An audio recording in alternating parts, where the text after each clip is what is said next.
네, 반갑습니다. 네, 저는 그 AWS에서 일하고 있는 윤석찬이라고 하고요.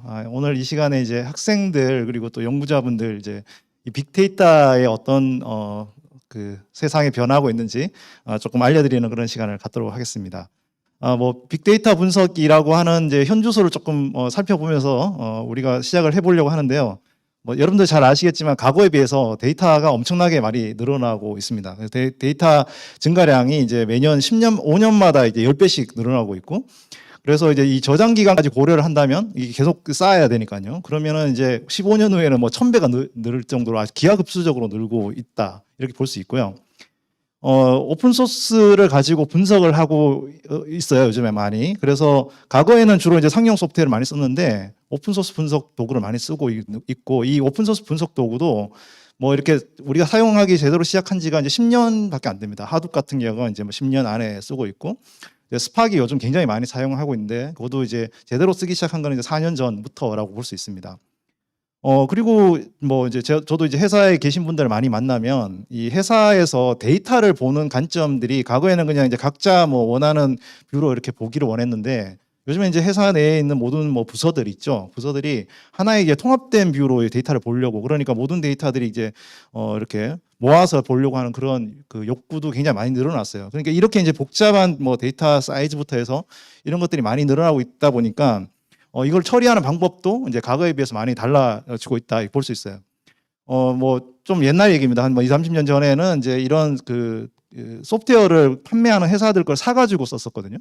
그런데 이제 2000년도에 들어서면서 아까 제가 말씀드린 오픈 소스 플랫폼을 사용하는 도구들이 많이 늘어났고, 최근에는 이제 이런 오픈 소스 도구들이 이제 이 클라우드 컴퓨팅이라고 부르는 이제 서비스에 녹여 들어가지고 굉장히 많은 분석 도구들이 이제 이 클라우드 컴퓨팅이라고 하는 부분을 통해서 제공이 되고 있습니다.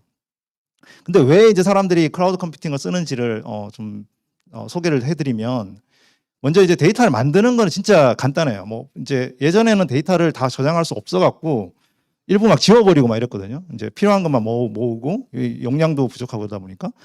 데이터를 생성하는 거는 진짜 간단하거든요. 뭐 IoT 뭐 기기들 이런 거에서 그냥 다 그냥 로그 같은 거는 다 그대로 막 쌓아 놓으면 되니까. 근데 데이터 생성은 상대적으로 쉬운데 그 데이터를 수집하고 저장하는 뭐 처리량이라든지 저장 공간 이런 건 부족하고, 또 그거를 이제 뭐 모아놨다고 그냥 끝나는 게 아니라 그걸 계속 이제 데이터를 분석하고 주기적으로 이제 바꾸고 하는 그런 고성능 컴퓨팅이 또 필요하죠. 그리고 이제 또 이거를 이제 분석된 결과들을 아까 제가 말씀드린 대로 다른 이제 통합적으로 이렇게 보고 싶어하는, 이런 그래서 공유하고 싶어하는 그런 욕구가 있는데, 그런 이제 전통적인 DW 이게 소프트웨어들 이런 것들은 이게 그런 것들이 좀 한계가 많아요. 그런데 이 클라우드라는 게 약간 이제 무제한 저장 공간에다가 그 컴퓨팅 파워도 내가 원하는 대로 언제든지 뭐 갖다가 쓰고 그냥 뭐 끝나면 갖다 주고 뭐 이렇게 빌려 쓸 수 있는 그런 구조로 되어 있거든요. 그러다 보니까 이런 어떤 수집 저장부터 분석, 협업 공유하는 모든 이 파이프라인이 있어요. 데이터 파이프라인에 그 전체 이렇게 약간 문제점들을 다 해결해 준다, 이렇게 볼 수가 있습니다. 그래서 우리가 이제 빅데이터 분석을 이 클라우드에 대한 클라우드를 통해서 분석 파이프라인을 만들 수가 있어요. 뭐 수집부터 저장 처리, 뭐 시각화, 협업 이런 걸 할 때, 뭐 수집할 때 데이터를 실시간으로 뭐 갖고 온다든지, 아니면 이제 저장을 할 때도 이제 무제한으로 막 데이터를 원하는 만큼 저장을 한다든지, 뭐 분석할 때 쓰는 도구들을 이제 우리가 클라우드에서 하나씩 뽑아서 사용을 할 수가 있다는 장점이 있겠습니다. 그래서 오늘 제가 여러분들이 이제 앞으로도 뭐 회사도 가셔야 되고 또는 연구할 때 이 클라우드를 쓸 때 어떤 주요 키워드가 있는지, 또 요즘에 이제 빅데이터 관련한 학과도 있고 또 굉장히 많은 직종도 엄청나게 많이 생겼거든요. 제가 뒤에도 한번 소개를 해드리겠지만, 그래서 그런 부분들에 대해서 중요한 키워드 몇 개를 뽑아 드릴 테니까 여러분들 이제 공부하실 때도 좀 도움이 되셨으면 좋겠습니다. 먼저는 우리가 이제 어떤 데이터를 분석할 때 그 데이터를 분석하는 목적에 맞는 도구들이 있어요. 근데 그 도구들을 잘 사용해서 쓴다는 거죠.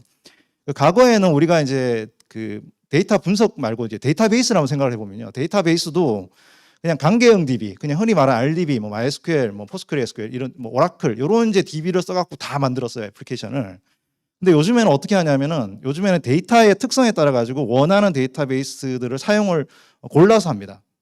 예를 들어서 이제 그냥 일반적인 우리 중고차 매매 서비스를 만든다고 하면 그냥 카탈로그, 그냥 뭐 자동차 카탈로그는 뭐 그냥 관계형 DB에 저장할 수 있겠죠.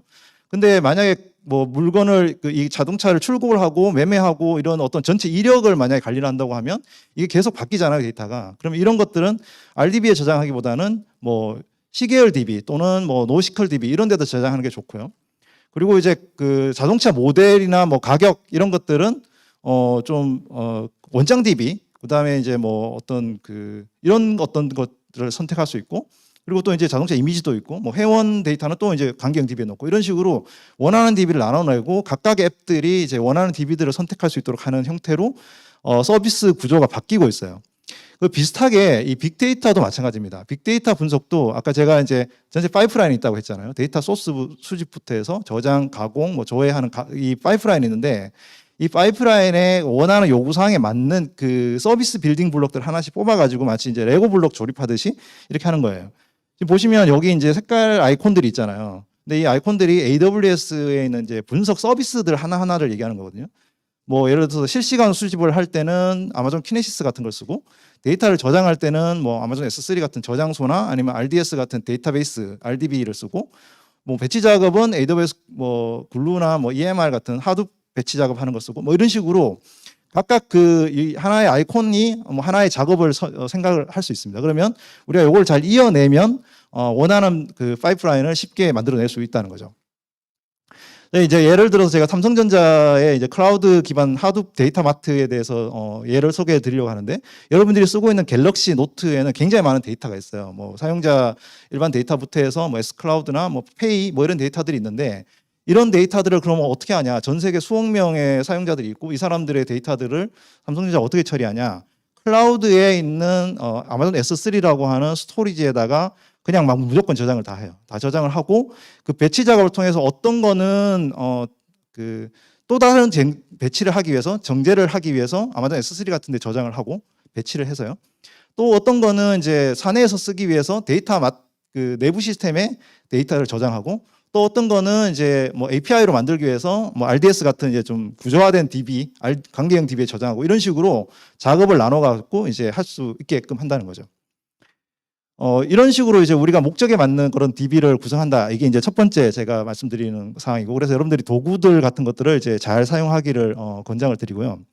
두 번째는 이제 데이터 분석에 굉장히 중요한 개념인데, 데이터 레이크와 레이크 하우스라고 하는 개념입니다. 요즘 이제 한 몇 년 사이에 굉장히 뜨고 있는 개념인데, 왜 이제 데이터 레이크가 중요하냐라고 하면, 우리가 이제 여러분들도 회사를 가보시면 각 부서별로 데이터를 모아놔요. 뭐 회사를 안 가더라도 이제 학교에서도 예를 들어서 무슨 뭐 컴퓨터공학과, 그다음에 무슨 학과 각자 데이터를 각자가 들고 있잖아요.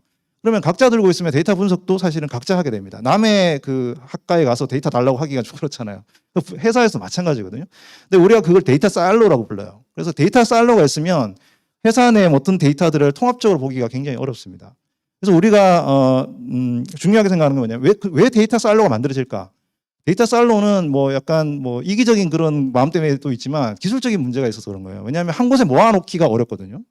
그래서 이 한 곳에 모아놓는 그 방법을 사용하는 공간을 데이터 레이크라고 부릅니다.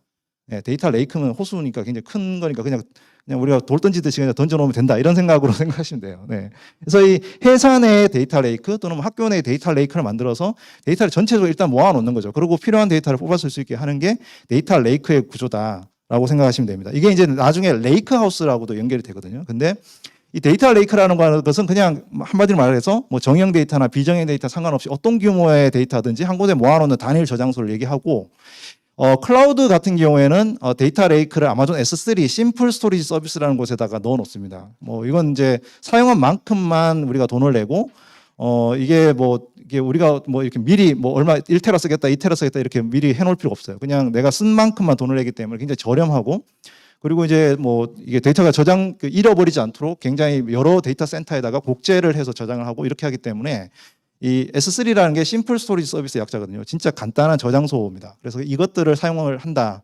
이 S3가 가장 이제 AWS는 중요한 그 저장소고, 이런 비슷한 그 객체 스토리지, 오브젝트 스토리지가 각각 클라우드 서비스 프로바이더마다 다 있습니다. 그렇기 때문에 이런 걸 이제 주로 데이터 레이크에 사용을 해요. 그래서 예를 들어 아마존 같은 경우에는 이제 데이터가 50페타바이트 정도 되는 데이터에 뭐 데이터 웨어하우스가 있어요. 그 60만 개 정도 되는 걸. 이걸 이제 산에 있던 걸 다 AWS로 이전을 했고, 에픽 게임즈라는 게임 회사도 1억 명이 넘는 사용자들 실시간 데이터 분석을 할 때 데이터들 다 이제 데이터 레이크에 저장을 합니다. 그리고 뭐 다우존스 같이 이제 금융 서비스 하는 회사도 이제 광고 영업하기 위해서 100TB 넘는 데이터들을 저장을 해서 나중에 이제 그걸 정제해서 수백 명이 직원들이 활용을 하고, 국내에서도 지금 잘 알려진 지그재그라고 이제 얼마 전에 카카오 인수가 됐죠. 의류 쇼핑몰인데 여기 이제 유저가 일간 250만 명이 수십 기가씩 로그를 매일 쌓아요. 그리고 그 쌓는 거를 잘 정제해서 개인화 추천에 사용을 하고, 이런 식으로 이 데이터 레이크에 저장된 것들을 원하는 어떤 그 목적에 따라서 꺼내서 쓸 수 있도록 그렇게 해주는 겁니다. 그러면 레이크하우스는 뭐냐? 레이크하우스는 데이터 레이크에 있는 서비스를 꺼내 쓰는데, 아까 제가 DB가 목적에 맞는 DB들이 있다고 했잖아요. 뭐 데이터베이스도 있고, 강계형 DB도 있고, 뭐 대용량 로그 분석도 있고, 뭐 DW라고 해서 우리가 뭐 SQL 같은 걸로 우리가 꺼내서 볼 수도 있고, 그렇게 하는 그런 어떤 서비스들이 있는데, 이런 것들이 잘 다니게 만들도록 하는 일종의 통로 같은 거다고 보시면 되겠어요. 그래서 전통적으로 우리가 데이터 웨어하우스라고 하면 굉장히 딱 정해진 규격의 SQL문만 던질 수 있는데, 여러 가지 그 목적 저장소를 합쳐가지고 데이터 이동을 할 수 있게끔 해주는 거거든요. 요런 것들을 이제 만약에 이제 AWS에 있는 데이터 레이크하우스의 아키텍처라고 보면은, 아까 제가 소개해드린 AWS에 있는 클라우드 서비스들, 뭐 RDB 서비스, 그다음 하둡 서비스, 뭐 서치 서비스, 그다음에 DW 서비스, 이런 것들을 이렇게 연결해서 사용할 수 있도록 하게 되어 있습니다. 필연적으로 이제 데이터 레이크가 이제 밑에 기반으로 되어 있고, 이제 레이크하우스가 이렇게 사용이 되는 거죠. 제가 하이퍼커넥트라는 회사의 어떤 그 사례를 하나 소개를 해드리려고 하는데요. 이 회사는 그 아자르라고 하는 그 화상 채팅 앱을 만드는 회사입니다. 한국 분들이 잘 모르세요. 왜냐하면 중동 분들이 많이 사용하셔가지고 전 세계 1억 명이 사용하는 앱이고 한국 회사입니다. 그리고 이제 그 7억 건 데이터가 그 쌓이고, 이게 이제 화상 그 매칭해주는 앱이거든요. 그 매칭 건수가 5천만 건이에요. 근데 이런 데이터들이 엄청나게 많을 거잖아요. 이런 데이터들을 어떻게 하냐? 일단 S3 같은 데 쌓고, 원하는 거에 따라서 어떤 거는 EMR에서 쓰고, 뭐 수집, 집계 이런 거 할 때는 레드시프트를 쓰고요. 그 예전에는 9시간 걸리던 작업들을 이제 3시간으로 단축을 했고, 그다음에 이제 데이터 전처리를 한다고 하면 EMR을 쓰고요. 그래서 이거 예전에는 4시간 걸리던 작업을 18분, 무슨 이거는 기적 같은 일처럼 보이지만 실제로 그렇게 단축을 하고, 그다음에 이걸 이제 검색을 하겠다 그러면 일렉서치 같은 걸 사용해서 시각화를 하고, 이런 식으로 이제 이 데이터를 사용하는 방법 자체가 여러 그 데이터 레이크에 있는 데이터들을 꺼냈을 때 다양한 도구들을 쓴다. 이게 이제 그 레이크하우스의 일종의 개념이라고 보시면 될 것 같아요. 이제 마지막으로 제가 그 세 번째 그 테마로 말씀드리고 싶은 게, 이제 뭐 앞에 그 발표도 있었지만 AI 기반한 이제 비즈니스 통찰력을 보여준다라는 겁니다. AI라는 게 최근에 굉장히 많이 그 사용자들이 늘어나고 있고, 그래서 기존 데이터에서 뭔가 인사이트를 뽑아내기 위한 어떤 목적으로 AI를 많이 사용을 하는데, 근데 그 AI라고 하는 게 우리가 그 원하는 대로 이렇게 쉽게 빠져나오는 그런 게 아닙니다. 이제 뭐 데이터 그를 가지고 이제 연구하시는 분들, 뭐 딥러닝 연구하시는 분들을 말고 그냥 일반적인 우리가 그 데이터 분석에서 그냥 그 머신러닝 또는 인공지능을 학습하는 과정을 보면요. 먼저 우리가 데이터가 있으면 데이터에서 무슨 작업을 할 건지에 대한 기계학습 모델을 먼저 선택을 해요. 뭐 이 딥러닝 연구하시는 분들하고 이제 같이 협업을 해가지고, 그런 다음에 그걸 데이터를 뽑아가지고 이제 그 딥러닝 모델을 학습하는 작업을 합니다. 그런 다음에 학습을 하고 난 다음에 이제 데이터 결과가 나오잖아요. 그러면 그 데이터를 가지고 API 같은 걸 만들어 갖고 또 그거를 이제 그 DB에 넣고 이제 또 호출을 해가지고 사용자한테 표시를 하고, 이런 작업들을 하는데, 그것도 이제 한 번에 끝나는 게 아니라 계속 이제 중간에 안 되면 다시 하고 하는 작업들이 이렇게 계속돼요. 그러니까 이 전체 이 그 과정 전체 프로세스가 이렇게 자동화가 안 되고 계속 매뉴얼로 돌아가는 작업들이 AI 작업을 실제로 비즈니스에다 구현하거나 여러분들이 앱이 서비스하는 앱에다가 만약에 구현할 때 이런 게 늘 나오게 됩니다. 그래서 그 최근에 어떤 경향을 말씀드리고 싶어요. 그 최근의 경향은 뭐냐면, 그 기존 일반적으로 우리가 AI를 잘 모르더라도 AI에 있는 기능들을 데이터베이스나 아니면 그 DW 분석 툴에다가 바로 그 녹여서 사용할 수 있도록 해주는 그런 도구들이 늘어나고 있는데, 예를 들면 이제 이게 아마존 오로라 ML이라는 거고요. 아마존 오로라는 그 RDB예요. 그냥 일반적인 MySQL DB라고 생각하시면 돼요. 근데 MySQL DB에다가 만약에 우리가 어떤 댓글이 있는데 그 댓글에 뭐랄까요, 감정 분석 뭐 이런 걸 하고 싶다. 그러면 뭐 자연어 처리라고 할 수 있죠. 그런 걸 하고 싶다고 하면 그 기능을 하려면 원래는 그 모델을 만들고 그 모델에다가 다시 이제 데이터를 넣고 쿼리를 던지고 뺀 걸 다시 넣고 이런 식으로 작업을 해야 되거든요. 근데 그게 아니라 그냥 그 일반적인 애플리케이션 개발자들이나 이런 분들이 SQL문을 그냥 던지는 거예요. 지금 보시면 댓글에다가 SQL문을 던져가지고 원하는 그 센티멘트, 감정을 바로 그냥 SQL문에서 바로 데이터를 받아올 수 있도록 해주게 이렇게 연결을 해놓은 거예요. DB랑 AI를. 네. 그러면 굉장히 쉽게 내가 AI를 잘 모르더라도 SQL문 하나 던지면 그 결과를 바로 이제 뽑아낼 수 있는 거죠. 이거는 이제 아마도 S3 같은 데서 아테나라고 하는 그 분석 툴을 통해 가지고 파일에 있는 데이터를 구조화되어 있는 파일에 있는 데이터를 긁어올 때 쓰는 거거든요. 이것도 이제 SQL문에서 머신러닝 모델을 호출해서 원하는 결과를 얻어낼 수가 있습니다. 이런 비슷한 도구들이 엄청나게 많아졌어요. 뭐 예를 들어서 이제 아마존 넵튠 ML이라는 거는 이제 그래프DB에 들어가 있는 기능이고, 아마존 레드시프트 ML이라고 하는 건 DW 데이터 웨어하우스에 들어가 있는 기능이고, 이제 아마존 킥사이트 Q라고 하는 거는 이제 비즈니스 인텔리전스 도구에 들어가 있어요. 여러분들 이제 비즈니스 인텔리전스 도구가 뭐냐면 우리가 이제 SQL문을 받아가지고 엑셀이나 이런 걸로 이렇게 데이터를 받아오면 일반 뭐 개발하지 않으시는 분들은 어떻게 보기가 어렵잖아요. 뭐 여기 도표로도 보여줘야 되고, 그다음에 또 마케팅 하시는 분들 또는 회사에서 그 기술적인 걸 잘 모르시는 분들은 이렇게 그래프로 보여줘야 되는데, 그런 거를 잘 보여줄 수 있게 해주는 도구가 비즈니스 인텔리전스 도구입니다. 뭐 아전에 킥사이트가 있고, 뭐 태블로라는 회사가 제공하는 그런 툴도 있고 그런 게 있는데, 이거를 쓸 때 그 사용자가 직접 그 검색 툴에다가 원하는 자연어 질의를 딱 하면 그걸 그대로 이렇게 보여줄 수 있도록 해주게끔 연결을 해놓은 거예요. 예를 들어서 지금 보여드리는 이제 도구가 아마도 킥사이트에서 그 BI 도구 툴을 만들어서 대시보드를 보여주게 돼 있는데, 거기에 검색을 뭐라고 했냐면 뭐 캘리포니아에서 가장 많이 팔리는 도구가 뭐냐 이렇게 검색을 했을 때 바로 그냥 이렇게 도표로 이렇게 만들어 가지고 보여준다는 거예요. 그러면은 이제 맨날 이제 뭐 마케팅 부서에서 저한테 연락하게 하잖아요. 이 데이터 만들어 주세요. 저 데이터 만들어 주세요. 이렇게 얘기할 때 그냥 검색해 보세요. 자연어로 이렇게 하면 그냥 된다는 거죠. 네. 그래서 이런 어떤 도구들이 있기 때문에 굉장히 다양한 원하는 어떤 영역에서 비즈니스 도구들을 이제 처리할 수가 있습니다. 그래서 제가 이 시간에 여러분들한테 최근에 빅데이터 분석 부분에 변화 3가지 말씀드렸죠. 이제 처음에는 이제 데이터 분석을 저장을 하고 분석을 할 때 필요한 목적에 따라서 분석을 한다는 거. 그다음에 2번째는 데이터 레이크와 레이크하우스라는 개념이 있다는 거. 그리고 최근에 3번째는 AI 기반한 비즈니스 통찰력을 데이터 분석 도구랑 이렇게 연결시켜서 보여주고 있다는 거. 이런 걸 통해서 데이터 분석과 사용이 좀 더 쉽게 이어질 수 있도록 그렇게 되고 있습니다. 이제 마지막으로 제가 여러분들이 현재 어떤 데이터 관련한 직종들이 늘어나고 있는지를 좀 설명을 드리려고 해요. 왜냐하면 이 데이터 분석이라고 하는 것이 어떤 과거에는 분석가, 뭐 그냥 이제 동떨어진 팀들 이런 데만 있었는데, 지금은 모든 개발 도구들, 그다음에 우리가 사용하고 있는 모바일 앱이나 웹 서비스에 다 이렇게 연결돼 가지고 서비스를 하고 있거든요. 그렇기 때문에 필요한 어떤 분들이 많이 필요로 하고 있습니다.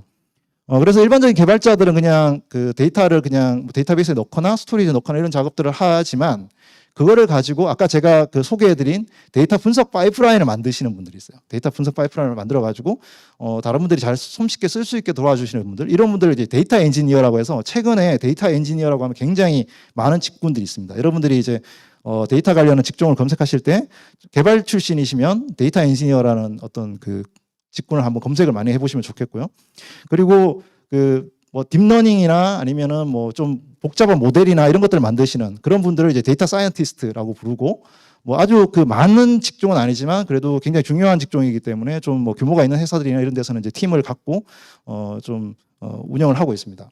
그리고 굉장히 또 하나 중요한 직군이 데이터 분석가라고 하거든요. 이 데이터 분석가는 뭐냐면 현업에 계신 분들이 데이터 엔지니어가 만든 데이터들을 잘 보여줄 수 있도록 시각화하거나 비즈니스 요구를 잘 맞춰주시는 분들이에요. 그래서 이거는 꼭 굳이 제가 내가 테크 백그라운드를 갖고 있지 않더라도 여러분들이 충분히 이 직종에서 원하는 일들을 하실 수 있습니다. 아까 보셨죠? 제가 좀 어렵지 않다 이렇게 설명을 드렸는데, 그래서 최근에 데이터 엔지니어나 데이터 분석가에 대한 수요가 엄청나게 늘어나고 있고요.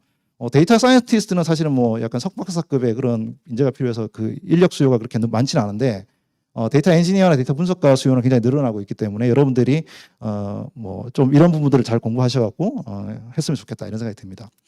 네, 뭐 이 시간에 이제 많이 도움이 됐는지 모르겠는데 데이터 분석, 빅데이터 분석 현재 상황에 대해서 좀 잘 파악하시는 그런 시간이 됐으면 좋겠습니다. 네, 감사합니다.